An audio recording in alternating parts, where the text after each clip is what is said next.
तो चलिए बेटे, आज इस लेक्चर में ना हम रिजिड बॉडी डायनेमिक्स की प्रॉब्लम नंबर 25 सॉल्व करने जा रहे हैं। बेटे जो क्वेश्चन आया है बेसिकली ये स्पूल प्रॉब्लम है। मैं मान के चलता हूँ स्पूल क्या होता है इसका बेसिक आइडिया आप सभी को है। अब बेटे क्वेश्चन समझिए, ये आपके पास दिखने वाला एक स्पूल है। एक्चुअल में होता क्या, ये आगे वाली प्रोजेक्शन आ गई, इसके पीछे ये ऐसा एक सिस्टम है, ये स्पूल कहलाया जाता है। अब बेटे चीज क्या है, यहाँ पे ये जो धागा है ये धागा आइडियल है। ये जो आप पुली देख रहे हो ना, ये वाली ये आइडियल पुली है।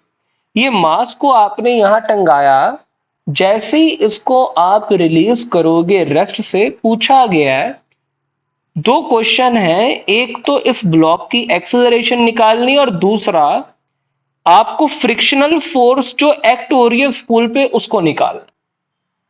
अब बेटे मेरे एक पहले तो एक बात अच्छे से समझना, अब पूरे सिस्टम में हो क्या रहा है। देखो यहाँ पे लिखा हुआ है फ्रिक्शन खुश है क्योंकि स्लिपिंग नहीं हो रही। मैं मान लेता हूं लेटर से ये जो डब्बा है, आप एक चीज समझना, ऊपर दिया हुआ है स्पूल का मास भी m है, डब्बे का भी m है। लेटर से डब्बा नीचे जा रहा है, एक्सेलरेशन a1 से, ऊपर टेंशन t लग रही है। तो ब्लॉक के लिए तो बेटे मैं लिख सकता हूं, अगर तू देखे mg minus T should be equal to, देख बेटे नीचे की तरफ तो इसको लग जाएगा mg, ऊपर लगेगी टी, नीचे की तरफ एक्सेलरेट कर रहा है a1 के साथ, तो मैं लिख दूंगा m इंटू a1। ये पहली इक्वेशन आ गई। अब बेटे मैं स्पूल के लिए लिखने जा रहा हूं, तो चीज समझ के देख। A body free to rotate should rotate about its centre of mass. For time being मैं मान लेता हूं कि ये आगे की तरफ जा रहा है, इसकी एक्सेलरेशन a2 मान ले, a2 है, ठीक है ना, a2 मान लेते हैं। और बोला गया है कि पुअर रोलिंग है, वो सॉरी प्योर रोलिंग है। इसका मतलब क्या है, ये पॉइंट की एक्सेलरेशन एक तो a2 आगे होगी, तो देख अंदर वाले का रेडियस r है, बाहर वाले का 2r है, तो ये शायद पीछे की तरफ 2r अल्फा आएगा और शायद ये रोटेट क्लॉकवाइज करना चाहिए। तो अब एक चीज समझे ना, ये जो स्पूल था फोर्सेस की डायरेक्शन समझ ले बेटे। ये टेंशन तो ऐसे लगती, ये शायद free to rotate about it centre of mass है ना, ये टेंशन शायद इसको एंटी क्लॉकवाइज घुमा देती।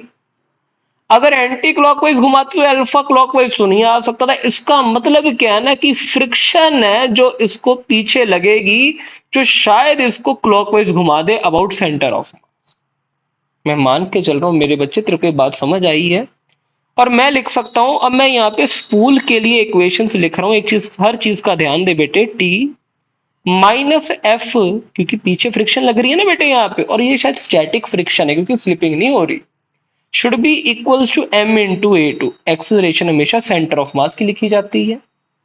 अब बेटे उसी तरह टॉर्क की इक्वेशन लिखूं, इस टेंशन के चलते लगेगी एंटी, फ्रिक्शन के चलते अंकल, और ये क्लॉकवाइज ही घूम रहा है ना, तो मैं लिखूंगा फ्रिक्शन, लेकिन दूरी ना ये वाली 2r है, मैं लिखूंगा इंटू 2r।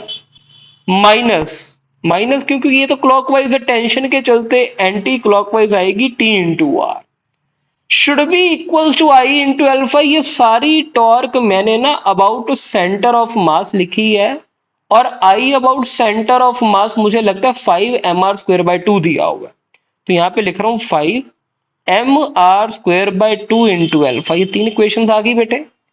अब मुझे बता दिक्कत क्या है बेटे, एक तो टेंशन वेरिएबल है, फ्रिक्शन वेरिएबल है, a1 आ गया, a2 आ गया, अल्फा, बेटे 5 वेरिएबल है। इक्वेशन तो बेटे तीन ही आई है, तीन ही बन सकती थी ये वाली अगर लॉज ऑफ मोशन लगाए।